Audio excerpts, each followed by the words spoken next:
some players to introduce. So in the top right corner, we're going to start off with the purple Zerg player from Alpha X. It is Ragnarok.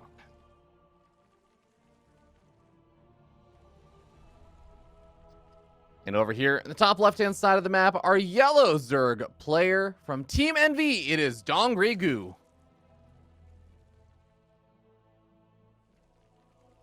DRG. You know, it's something I was thinking about the other day as I was like looking at DRG and stuff.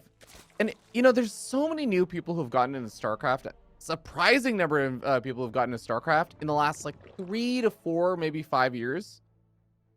And it occurred to me, a lot of them probably don't know that it used to be like that he went by DRG and people would abbreviate it to DRG instead of, you know, it being that he abbreviates to DRG or like just goes by DRG, which extends to DRG. Does that make sense? It makes sense, yeah, because he was DRG, and then people were like, it's DRG. Yeah. And now it's just DRG, right? Yeah. It's like a lot of people don't actually know the history behind that. So I was kind of like thinking about this. I was like, you know, when people say DRG, do they know that we're referring to DRG? Do people just know him as DRG now? I actually was very uncertain about that. Yeah, I've actually had that. I can't remember which way around it was, but I've had that interaction on like one of my YouTube uploads where it's like, I've either called him DRG and people were like, wait, who's that? Or I've called him DRG and they're like, wait, it's DRG? And I think it's the second one where it's like, I've called him DRG because that's normal now, but then like, people are like, wait, that's DRG from like back in the day, right? Because they didn't realize he was like back playing and stuff. So I can imagine it works the other way as well, based on that, right? If it happens one way, it probably happens the other way too. Yeah, I could definitely see that. For those who don't know, again, we're talking about DRG being one of these players who's been around since the very early days of StarCraft 2. He used to actually be quite the legend back in the day, one of the top competitors and everything. And it's been fun to see him, you know, competing yet again and putting up a damn good showing after a nice little brief break. But yeah, he's been climbing his way back up there. One of the Zergs to be feared in the Korean scene for sure. But Ragnarok, I think, kind of, even though he's also been a player who's been around for a while, I think he's still kind of got a little bit of something to prove for himself, right?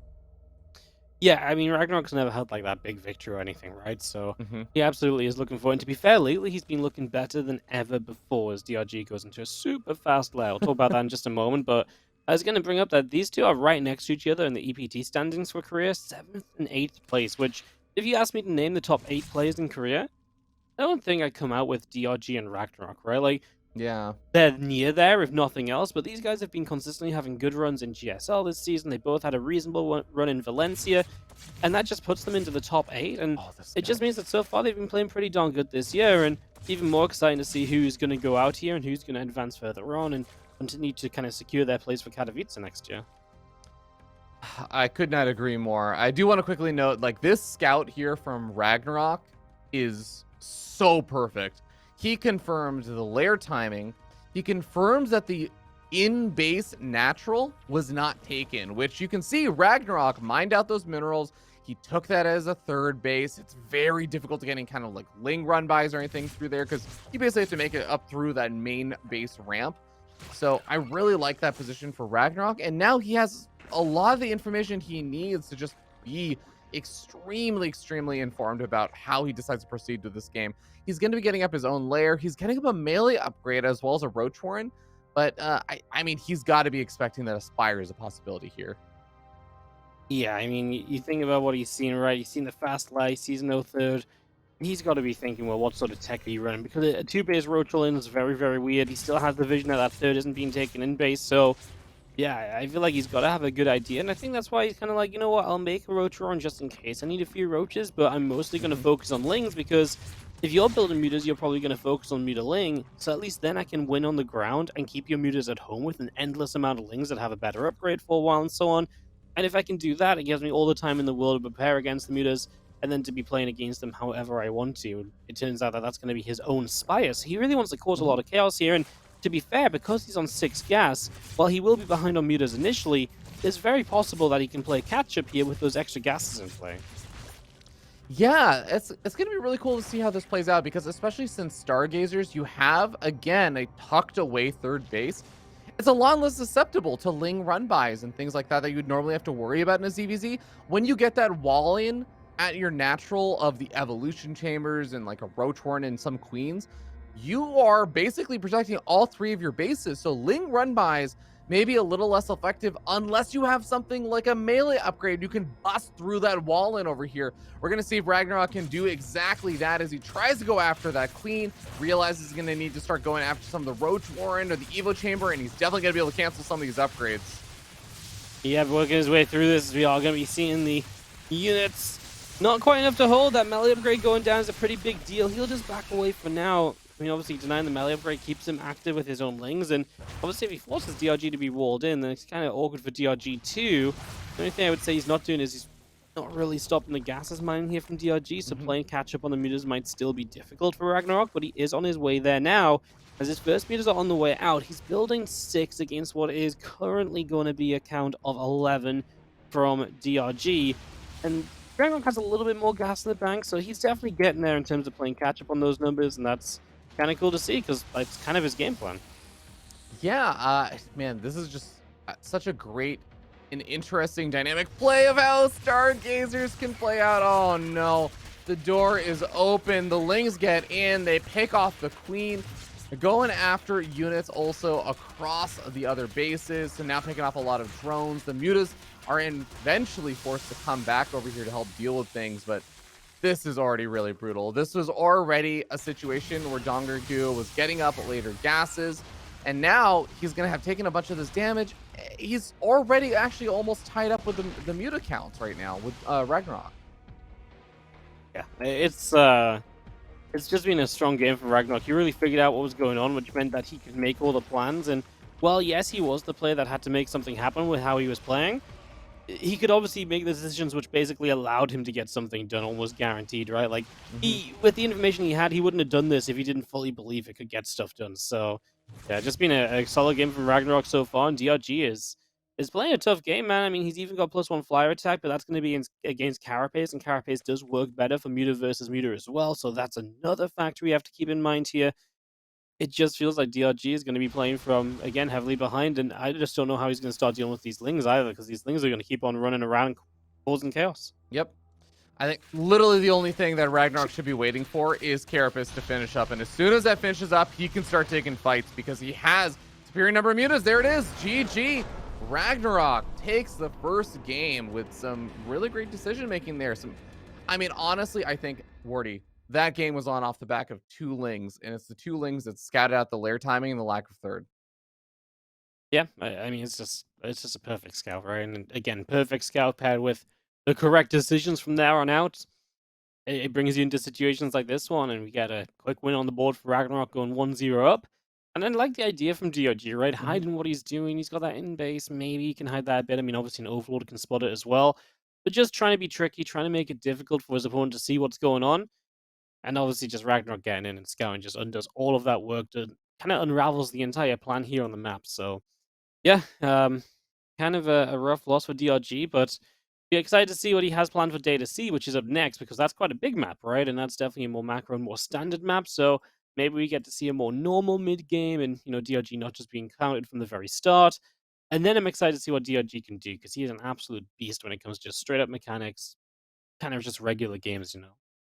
Yeah, I think that's a fair point. I mean, Data C is also going to be a map where you don't necessarily have a super easy to take in base natural. So I think some of the things that happen in that game, maybe it's like third base isn't able to be taken quite as quickly. I'm trying to think of a situation where I guess if you're going for the 2 base layer, you don't exactly have the super fast ability to put a lot of pressure onto your opponent's third anyways. So I guess the in base for Stargazers didn't come as much into play outside of just the fact that Ragnarok should have had a harder time attacking the third. But, Ragnarok still ended up winning that game regardless of that. So it'll be curious to see how both these players decide to play things out. That build from DRG in game number 1 very much so was something that you just kind of throw out as like an opening in a game. It's not really something you usually see lots of games in a row. So Yeah, it's definitely not going to be his like standard plan, right? It's definitely something which should be done with now, put aside, put back away for maybe another series further down the line. But yeah, it should be very different going into game number 2 here. And let's see if it will be. We're going to start off in the bottom left-hand corner with the yellow Zerg player. From Team NV and now down a map looking to stay alive here in TSL. It is DRG.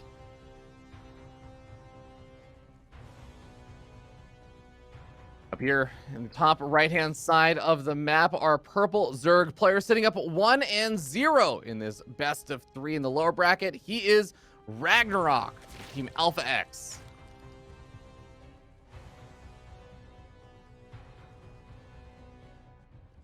Good to see Ragnarok doing well. I know you were talking about this, how he has just been playing some of the best StarCraft he's been playing in a long while. So it's refreshing to see, though, because it's great to see some of those players that have been around in the scene and, like you said, have not gotten the really big wins. Every single one of these kind of premier tournaments like a TSL are an opportunity for players like a Ragnarok to really actually start solidifying his name as not just a pretty damn good Korean player into this is one of the top Korean players. Like, that is the kind of name that all these players really want to start building for themselves. And this is going to be another opportunity for Ragnarok to do something like that if he can, secure this 2-0 and start moving on further in the lower bracket. Yeah, no, it's kind of a rough bracket as well, though, right? Because if you win here, you end up playing the loser of Maru Showtime, which obviously, whether that's Maru or Showtime just took down Cyril in Home Story Cup, and yeah, he lost in the best of 5 rematch, but he still had an impressive 2-0 to start. Maru is obviously someone you never really want to play. It is absolutely a rough section of the bracket. Then you're looking at, if you do get through that, potentially Solar, Neeb, or Killer Zur to make it to the top 12 in the offline finals. It is a stacked section of the bracket to go through, that's for sure. And I mean, of course, there's no easy section of TSL, but man, like, Solar really said it best. He's like, I felt like I got a hard section. It's really true. Like, there is no easy match in like sight for him. So yeah, it's a little bit brutal over here, but that's the cool thing about these guys, right? Again, they're playing well enough lately that you could see them doing it, and especially in best of 3s. I will always say that there's almost no upset that's too large for best of 3 to kind of come through on. Yeah, wholly agree with that. I think it's so scary. I feel like if you have any players that you're rooting for and stuff, as soon as you look at that lower bracket, you just look at the names in there and you start seeing, oh, Sue, Solar, Dongergu, Ragnarok, like a Beyond, Nightmare, even like Mana or Skillis, and it's just like, these are the players in the lower bracket, the first round of the lower bracket. How stacked is this event that you basically have to play against all these players in best of 3 for elimination? It's scary, man. But I think, like you said, both these players have it in them. They could still make a deep run in the lower bracket. They're both of that level and that capability. But hold that thought, we do see a decent number of links flooding out over here for Dongergu, and he's actually making, I feel like, a few more than we sometimes see in the early game stages. I really want to know, when does he start hitting that drone key again? Is Dongergu going to actually do that anytime soon? I was kind of surprised to see the Baneling nest, because it almost felt like he was going to make Lings to apply pressure, then just skip the Bane nest and go straight to Roaches after. So a little surprised to see the Baneling nest here. We'll see how that works. Obviously, it should help him out defensively if Ragnarok decides to counterattack. He's already got Banelings morphing in Ragnarok defensively here, so don't imagine DRG can do much. He's a couple workers behind. He should be able to get a couple of those soon, unless he really wants to just really send this with, Banelings now able to morph on his own side, but I just can't imagine that's the plan. He is starting to drone at least, so we're starting to get set up there. Yep, had a little bit of a Ling lead for a while, but as Ragnarok starts getting some later Lings, he ends up catching up in that count, still keeping a little bit of a worker lead as well, Ragnarok is, and while also is getting started with his Roach Warren. Ragnarok should be feeling pretty decent about how this game has been going so far, but it's pretty even overall. No major advantages. Both these players just kind of testing the waters with things, and DRG not able to find anything just yet. That's not really able to find anything at all. There's not too much to be kind of done. Obviously, he is going to take a worker lead now, and he's actually drawing quite heavily. So DRG looking to kind of take a bit more of an advantage from here, I suppose. But yeah, I mean, it's always just going to go kind of back and forth on the drones. And as a Roach Round finishes from Ragnarok, he'll feel pretty safe. And he is actually going to start Carapace, so we're going to start seeing him play into this kind of Ling Roach style, whereas DRG will probably just bypass that and just play kind of more purely Roaches. So yeah, kind of cool to see potentially some aggressive timings from Ragnarok with that Carapace upgrade kind of upcoming still. Yeah, always fun. I actually really enjoy when we do get to see the Korean players make it past into like the roach stages of ZVZ. I feel like a lot of the time there's just so much stuff that happens in these Ling Baneling phases. Nice little pickoffs on a couple of these drones. Finds 2 workers killed and is going to actually be able to zone out a lot of these Banelings with his own Banelings and even the Lings. But eventually those Banelings end up dying, and now these Lings, they're going to have a hard time getting out of here without taking a few losses. Yeah, it's definitely going to be a little bit tough to get out as a couple drones do go down. I am looking at that worker count, of course, and there's one player who's making a lot more workers than the other guy. That is going to be DRG. He's got so many drones, and like I say, this Ling Roach timing could be kind of deadly because you also can have carapace before the +1 missiles on the other side too. So it actually starts to look very concerning here for DRG in terms of holding on and just surviving this attack. Yeah, I mean, I feel like we're seeing a little bit of a repeat of one of the games of Stu versus Solar, where one player is still droning as the massive flood of units is still just powering out from Ragnarok. And DRG, he's going to be encountering, it looks like, a handful of these Lings, a handful of these Roaches making their way across the map. +1 Carapace about to finish up in about 15 seconds. And Missile Attack is not finished yet for DRG. DRG throwing down Spine Crawlers, Desperation Spine Crawlers inside that third base. Can he actually hold on long enough? I mean, he is actually not too far behind in army supply, but really needs to buy time. The problem is so much of it's in production. He had so much money he had to spend straight away, and he was just taking all his extra gases as well, which it just seems so unlikely that's going to come into matter. These Banes trying to get through, trying to reach those spines. The problem is now this fight should happen out of range of spines. We see Ragnarok kind of chasing into spine range. I feel like he could have pulled back a bit, worked on the hatchery. He didn't have to fight here straight away, but he obviously can because he just has so much anyway, so it doesn't really seem to matter. And this is going to be GG's. Ragnarok picking up a pretty quick and deadly 2-0 here.